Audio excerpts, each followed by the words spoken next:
فلما قضى موسى الأجل وسار بأهله آنس من جانب الطور نارا قال لأهلهم كثوا إني آنست نارا۔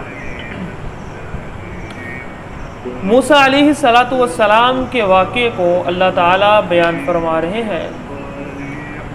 کل تک آپ نے یہ واقعہ پڑھا تھا کہ موسیٰ علیہ السلام اور مدین کے اللہ کے جو بزرگ تھے نیک، ان کے درمیان ایک معاہدہ ہوا، اور موسیٰ علیہ السلام نے بھی کہا ٹھیک ہے ہمارے درمیان یہ معاہدہ ہے، اور ہمارے اس معاہدے کے اوپر اللہ تعالیٰ جو ہے وہ نگہبان ہے، اس کو دیکھ رہے ہیں۔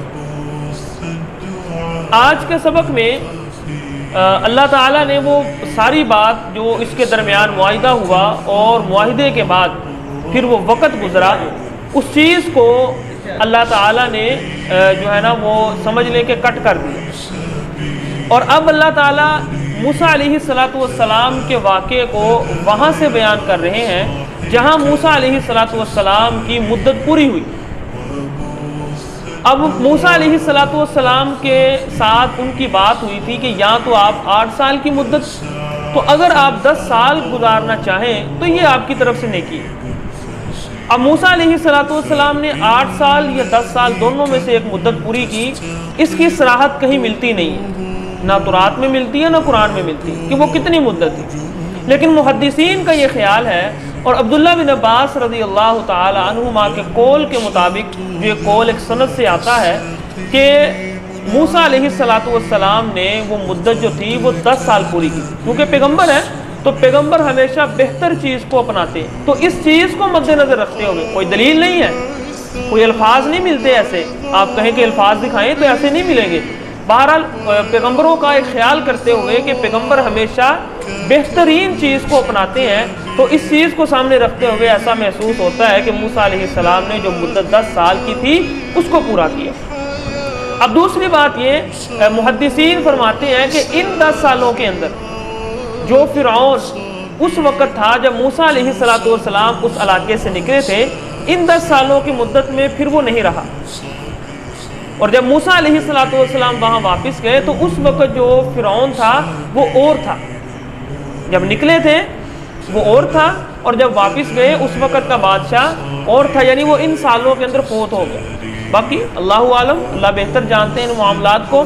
تو بہرحال موسیٰ علیہ السلام کا واقعہ اب اللہ وہاں سے بیان کر رہے ہیں جہاں سے وہ مدین سے نکلے اور واپس اپنے گھر کی طرف گئے۔ فلما قضى موسى الاجل وسار باهله، موسیٰ علیہ السلام نے اپنی مدت کو پورا کیا، وسارا اور رات کے وقت چلے باهله اپنے گھر والوں کے ساتھ۔ اب گھر والے کون تھے؟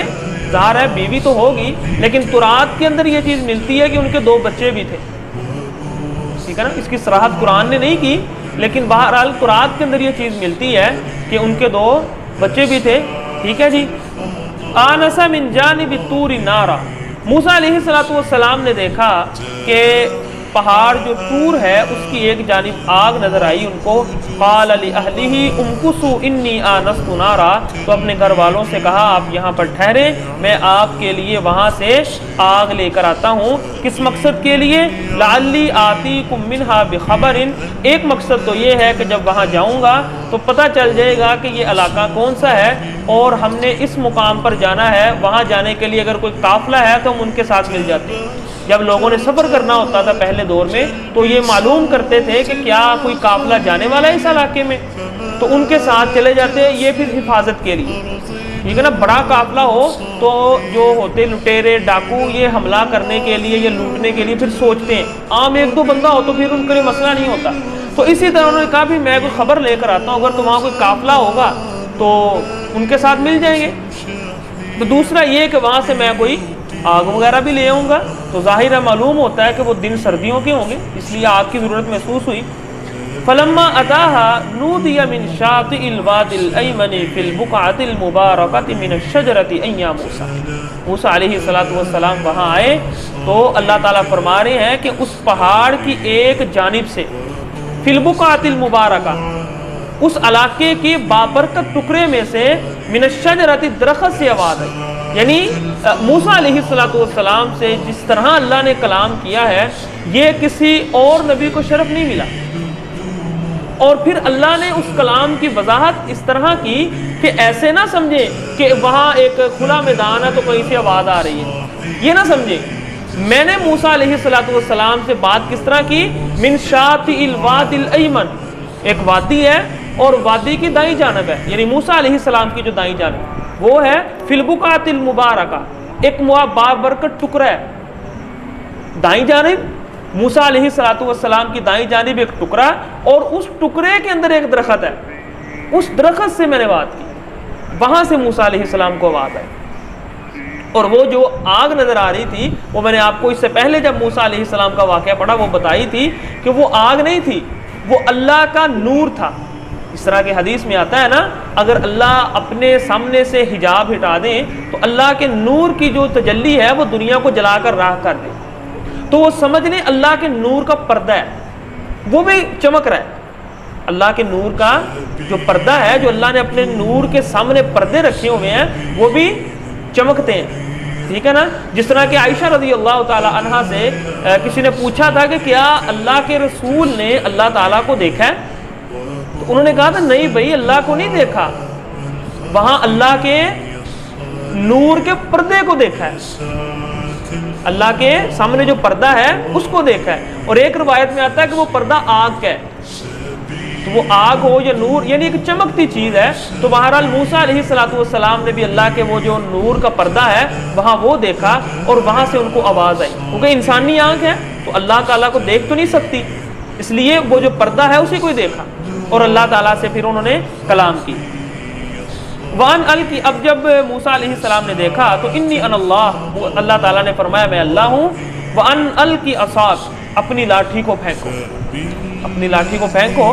فلما رآہا تہتز کأنہا جان, اور دیکھتے ہیں اس لاٹھی کو کہ وہ ایک دم ہی کیا ہو گیا, سانپ بن گیا. جان کس کو کہتے ہیں, چھوٹے سانپ کو, اور ثعبان بڑے سانپ. جب فرعون کے ساتھ مقابلہ ہوا وہاں لفظ کیا استعمال ہوا, ثعبان, بڑا سانپ. اسی لیے یہاں پر بھی موسیٰ علیہ السلام جب ڈرے تو ہونا کیا چاہیے تھا کہ جب فرعون کے پاس مقابلہ ہوگا تو اس وقت نہ ڈرتے اس وقت, لیکن اللہ نے وہاں پر جو سانپ دکھایا وہ یہ چھوٹا نہیں تھا, پھر کیونکہ اس نے کئی سانپوں کو کھانا تھا تو یہ صرف ایک ان کو جو کسے کہتے ہیں نا سیمپل دکھایا, لیکن موسیٰ علیہ السلام اس کو دیکھ کے بھی ڈر گئے.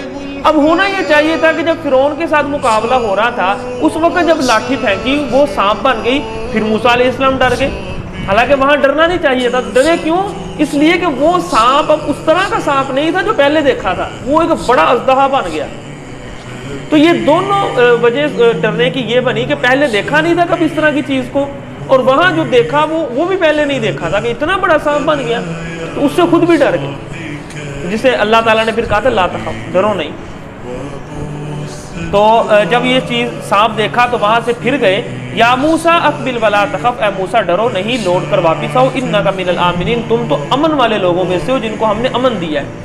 اسلک یدک فی جیبک تخرج بیضاء, اپنے ہاتھ کو اپنی گریبان میں ڈالو وہ چمکتا ہوا نکلے گا. من غیر سوء, بغیر کسی بیماری کے. تراد کیا کہتی ہے کہ ان کو کیا تھی, بیماری تھی, اور بیماری کی وجہ سے جس کو آپ وہ کہتے ہیں فلویری, وہ بیماری تھی ان کو, اور اس وجہ سے ان کے ہاتھ اور باقی جسم جو تھا وہ سفید تھا. ایسا نہیں ہے, قرآن نے اس کی وضاحت کر دی. من غیر سوء, ان کو کوئی بیماری نہیں تھی, یہ اللہ کی طرف سے ان کا ایک معجزہ تھا.